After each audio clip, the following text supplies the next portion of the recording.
喺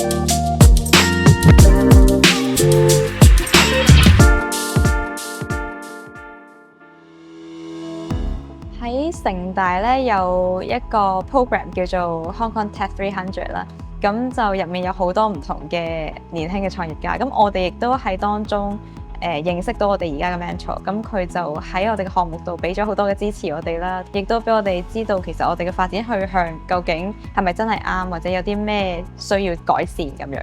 我哋最大嘅困難係我哋嘅 prototype， 因為我哋之前一直 print 咗好多唔同嘅 prototype 出嚟嘅，但係個 size 同埋物料上面都唔係我哋最理想嘅一個形狀啦，咁所以我哋試咗好多次，我哋先至可以做到而家 prototype。咁對於我哋 iWalk 嘅兒童鞋墊咧，我哋係好希望喺 gamification 同埋呢個 algorithm 方面咧，都可以即係做得更加成熟。我哋係希望小朋友係用完我哋嘅鞋墊之後，可以行得更加好，亦都可以有一個正確嘅方向去知道點樣行。